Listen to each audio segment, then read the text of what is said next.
Hey everyone, I'm here with Marlon, and we're going to be talking about his awesome 1966 Ford Mustang. Can you tell us a little bit about it? Appreciate for the awesome. Yeah. Oh, thank you. It is really awesome. Thank you. Yeah, this is a Mustang that we did start work on this thing 10, 12 years ago. Oh, wow. And I quit kind of like working on the car because I got tangled up with some bad people that I ordered some parts, never received them, transmission, because it would be a mid-engine, so I had to have a transaxle. And the ones in the market at the time, I didn't want them, the other ones that I could easily get them. So I decided to put it away. Life went on, and last year I came to the burnout box and I decided to put this thing together. We found a couple great sponsors on the way there, and here we are.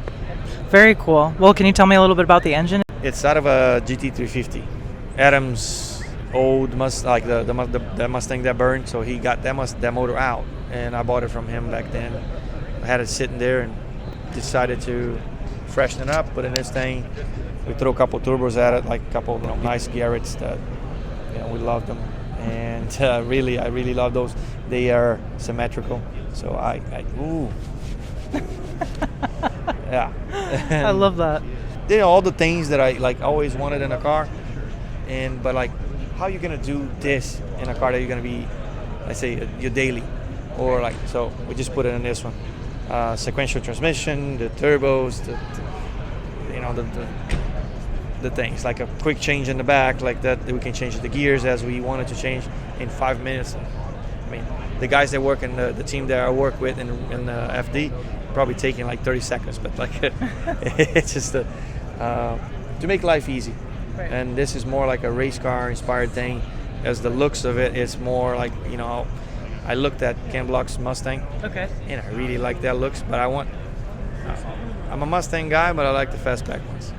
I respect the coupe, especially a race car coupe. Like it's nice, but I like and I had the fastback there, so we made it. So happen. this has always been a fastback. You didn't convert it. Okay. Yeah. It was not much left of the fastback, so when I got it, it was really, really rough, and that's why we decided to put a tube chassis underneath with a upgraded C6 suspension. That if you go look in every other people that build chassis, most of them use based on the C6. They call whatever they want to call. They change things, but that's what it is. Oh, yesterday when we were talking, you mentioned, I asked how much horsepower, and you said what? Do you remember? It could be. This thing is going to be a range of settings. It's going to be 3 or 4. I have to talk to Freddie Spec Tune. That's going to be the guy that trusts to tune this thing. Yeah. So I believe he's going to leave it at 700, like a 1,000 horsepower, and then a couple after that, like just on the things. After that, I'm not going to be going that way too much. So 700 and 800 is the number that I am shooting for. So you guys are going to see very soon what the real deal that Fred is going to come out of there without stressing the motor, because this number there is going to be a very safe number for it. I don't want to be a mechanic all the time. I don't want to be. That's where we're going to leave. Nice. And now, what is it like to drive this thing? It was actually pretty nice. I did a little. This thing has a rev limit now. It's 4,000 RPM, so I don't beat the car, because so I don't break it before he tunes it. Right. And it was nice. It was nice. It was real nice. It was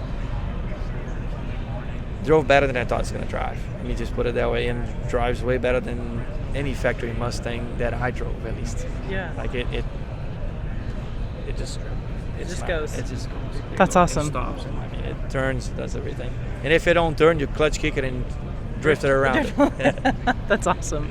Now, can you show us in the back the quick change? Hard in there to get to it, but like the top part of the quick change is there, and that's the fuel or the vent. I could put a vent there with some Wisefab axles, Wisefab rear suspension, all Wisefab stuff back here. So it's pretty. I like the setup that we put it together. It's hard for me to like something in my cars, especially. I have a F100. I'm dealing with that thing for a while because I built the truck. I don't like something, and I would just go ahead and I was like, oh my God, why am I like that? But this one, I'm okay with it. I'm happy with it. Yeah, when I first saw it, I was like, wait, is it an EV? Because this box in the back is just so unique. It looks just like electric motor. Yeah. But it's a Winters quick change that I got from Duarte Drift HQ, and they made it for him. If you look at back down here, I'm not sure if you can see it. It even have there, the Winters and the Drift HQ logo into it. That's where you change the gears. You take those 6 nuts out, pop the cap, throw the new gears in, and you can gain speed or take speed. All depends what you want there. That's awesome. Well, this car probably be like a good, if we set up right, time attack car, like a autocross car, not a time attack, like a short track that we don't need like a aero to it. It would be probably a very, very capable machine. Now, since we're down here, I want to mention that I love your logo that you have. How did you come up with this logo? It's so unique too. I appreciate that. This logo actually came from me like a week before we came to SEMA. Okay. I have the thing designed, just the face of it, kind of like that's what it is, the logo of the shop. And I bought the ignition switch. It was a big thing. This guy that I really like his stuff, so he talked to somebody here that had the thing here to ship it to me, and he's gonna ship another one to him. RJ, nice stuff. So he picked up my logo and he made into that, and then he shipped it to me from Netherlands. Oh wow. Yes. That's amazing. A guy that I have like briefly talked to him because I like the key switch thing there. Then he, out of nowhere, he decided to get into it and to make this thing. This is my grandpa's last name. Oh, very cool. That's why I really wish that he was here to see this thing. Is your grandpa the one that got you initially into cars from the get-go? No, actually, he's the one that talks me out of this. Grandpa was a farmer, old German guy. Okay. Farmer, lived in, they just don't want to deal with this stuff, and like, oh, this all cars, that. Here you go, Grandpa. Sorry. That's awesome. The hours that you spent into this car and seeing the amount of photographers, like even right now, SEMA's already closed, it's 15 minutes past closed, and you still have people coming by taking photos of it. What does that mean to you? I'm not honestly, I'm not a social media guy. I'm not that guy, like I'm, little into things. I don't post nothing, nothing, but here means different. To me, it's a different meaning. Me personally, I don't go out and look at things that I don't care for. Right. Like, so that means, I guess, if they come in and take a picture of that means it cares to them, and they automatically translate to like, I appreciate that. I didn't expect that. I don't expect almost nothing from anything from nobody, but this was nice. I was looking at a car, talking to a friend of mine, and he had a friend with him, and we started talking, and my friend said, "Did you look at this thing somewhere in there?" It's like it's the Range Rover pre-runner thing. Yeah. Unbelievable. So I want to go look at that, and then he's like, "No, I didn't see it. I want to go. Where's that?" So it's there. So I went there. The guy that was talking to me there was his car. Uh-huh. But before I go there, look at that, he's like, I want to go see this blue Mustang. So none of us talk about that was like our cars. My friend was talking about, but like none of those knows that it was each other's car. So I went there, it was his. Like, what you doing here, man? He's like, oh, that's my car. I was like, oh, that's nice, man. That's pretty good. So I love that car. The pre-runner, trophy truck, whatever we're going to call that thing. I don't know, there's no name. The Magnificent. That's what it should be called. Magnificent. And I was here later, and he came to look at that car, like a guy, like. So it was to me, it was fun. Yeah, that's a pretty special moment for you to be really appreciative of someone else's build, and then them being appreciative of your build too. Yes, it was the moment, I think, of the week. Oh, really? Like kind of like I appreciate what he's doing so much, and I love what he's doing, and he kind of like shows to me the same way about what I did. Right. And I was like, oh man, that's I love it. Well, good for you. This is an absolutely stunning build. What would you say is your favorite thing about this car? I have a couple things that I like all the parts that I have in. I really like the things the way it came out. I'm more the guy that like will tell you the things that I don't like about it, but then the things that I like. In my personal stuff, I beat myself pretty well. I shouldn't, but I think I do it. I don't know. I think the looks of the car, like the general looks of the car, that has the, like, guys, forgive me, like, it's never a comparison to the Unicorn. It wasn't, because I don't want to compare myself for this to that. That's a whole new level, whole lot of respect to Ken and to what he's done to that thing. That's why it inspired me to have this. And the looks of it is, to me, like I look at it and I can see the Unicorn, but like, let's say on a little more mild and calm version than that beast is. To me, that thing, like, oh my God. So that's, I think, what I like the most of the car is has the not the looks, but like I say, reminds me of Unicorn. So yeah, and something that I always looked at it with great eyes, like, towards that. It's like, man, that's awesome. And now I have something that reminds me of that. Yeah, that's I think is the best thing on this car, to me. Yeah, totally. Now, why did we choose this blue color? I have a BMW drift car, a Eurofighter. Okay. And it's blue. It's that color. Same blue. Same blue. What's the name of the color? Hydro Blue. Hydro Blue. Yes. That's awesome. That's the name of it. So I had that thing. I loved it, how it changed the color in the sun. Yeah. And I always did. I did a Jeep way back, same color for a friend of mine. Yeah. Then I did my Eurofighter, and I did this thing, and probably my truck that I'll be doing next year will be the same color. I love that. It's a gorgeous blue. I don't have much of, like I say, I like that thing that way. Yeah, you know what you like and you stick with it. Can we walk over here to this side? Because let's talk about how the fenders pull off the car. How far off do they come? We actually built, put the suspension in the car, put the wheels, not those wheels, but to simulate the wheels there, and then I built it. I never measure how wide it is. Yeah. We didn't, but it's if I have to say, from the original body, a good 6 inches wider. Yeah. Here is bigger, but like from the original body, that's somewhere around here. Right. So it's about 6 inches probably wider than. We tried to get to so the suspension and everything still is the heights and the things and the arms, so the car don't do no weird stuff as you drive. So I hope we achieved it, because if not, I'll be crying. I'll be crying. Do you have a name for the car? Yes. It's to me what it, it means that it came out of the ashes. Oh, but, yeah. But it's blue, so it has to be a blue phoenix. Blue Phoenix. Love that. That's such a cool, unique name. I think the appropriate name to it.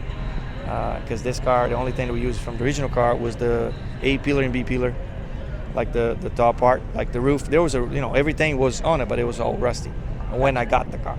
So I replaced all the sheet metal on the outside of it, and we made the tube chassis. So I say Blue Phoenix. I like that. Now, from when you first got it till today, how long was that process?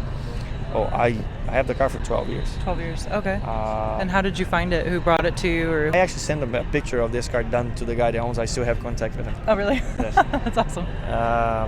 We did this car from the last week of May, because that was like the June 1st was FD. So I think like that weekend there to now, that's when we got the car. We put the whole body in the car, and install every part on it, make it fit, take it out, and do this. So it took us 4 months to get it done. That's amazing to get all that done in just a short time before SEMA too. Yes, in the first 3 months was just me and another guy that we worked on it, the metal work and the thing, the this and that, and in the last 3 weeks after the car was painted, then we had the help of Nando from Brazil. It's like I say, I call the only way to is the cheap foos from Brazil. The cheap foos from Brazil. Yes, he don't draw like cheap foos, but like his cars are like real nice and real nice. And the guys from Drift HQ, Adam LZ, let us use, because the hurricane was coming that week. Yeah. So he let us bring the car to his shop, because it has the power, has generators, has the things in there, and he was nice enough to let us use it. I mean, not just the shop. The guy opened his house there for us. I was there like at 3 in the morning walking inside the Drift HQ, like looking for stuff. And then like the only thing they said is just take a picture, send it to me. So, you know, to me, I'm really appreciative of people that helps me and that tries to, you know, help us to get here. To get to where yeah, it's a that was the thing, because he's always, you know, he's serious and stuff, and he was unbelievably nice. I can say that. And all his guys, Cricket and Chris is not here. Mm-hmm. They're not. They couldn't make it for their personal reasons and stuff in there. And I really want them to see this thing the way it is, because they help us a lot. And everybody from this HQ, that they're all, you know, they're great to us. Yeah. Great. It's funny because when you really look at a build, it takes so many people to really help support, but it really is about the passion and the dedication from the true designer and builder yourself too. Yes, you have to stick to some things. You know, like you have a vision, you want something one way, and I think you don't have the vision for you know, just because, you know, there's a reason why you had that desire, you had that, you know, you see that way. To me, that's how I think. And I always want this car some way. Yeah. And then like Cricket, he changed the exhaust, like the exhaust tip. So I asked him, like, come on, man, I want that there, you know, because I had done it that way. And then he changed it because, you know, that's his vision. And I'm like, come on, man, I need you to do it. Oh, he got mad at me. So he did it, though. You know, he did it. It's like, he was nice to do it. He went there, changed it, made it way better than I had done. So I think it's, everybody see things different. Right. So there's people that hate blue. I love blue. I love it too. Yes. Is there anything else you want to share with us today? I just want to point those Haltech things that I have in there. Yeah. I really love that stuff. I'm not sure if you, for your own builds in there and stuff, if you see it. This is has built-in PDM. So you don't have to have fuse boxes or any other that yaka thing that people put in cars that I did put it on before. Now, not anymore. This thing comes with the I think 4 outputs, 25 amps, and like 10 or 12 8 amps. So you can wire everything from that, and I think that is something that I'm really happy that I got to have it using this thing. That dash, woo! Yeah, it's they're gonna program it for us later to make the things, and now they have a backup camera because I don't have a way to look in the back. No, you don't. And they're gonna put on, there is a backup camera that feeds right into that screen, and I was stoked when he showed me that, because I was like, how am I gonna look back? Now you can see behind you. Now I can see right behind me, like if I have to, you know, back up the car or something. Yeah. I can see that. Well, this is awesome. An absolute stunning build. Very impressive. So I just want to say thank you again, Marlon, for your time today and just showing this with me. And I'm so inspired now to get home to my Mustang and get mine done. So thank you so much. Appreciate that. You know, like if it inspires you to go back in there and do it, I really, you know, it means a lot. Appreciate that. Absolutely. Thank you again. I wish you the best with your car. Thank you. I really do. If you need anything, you know where to find me. I know where to find you. If we don't have a solution, we find somebody that has a solution. There you go. Awesome. Okay. Thank you again. Really appreciate it. Thank you.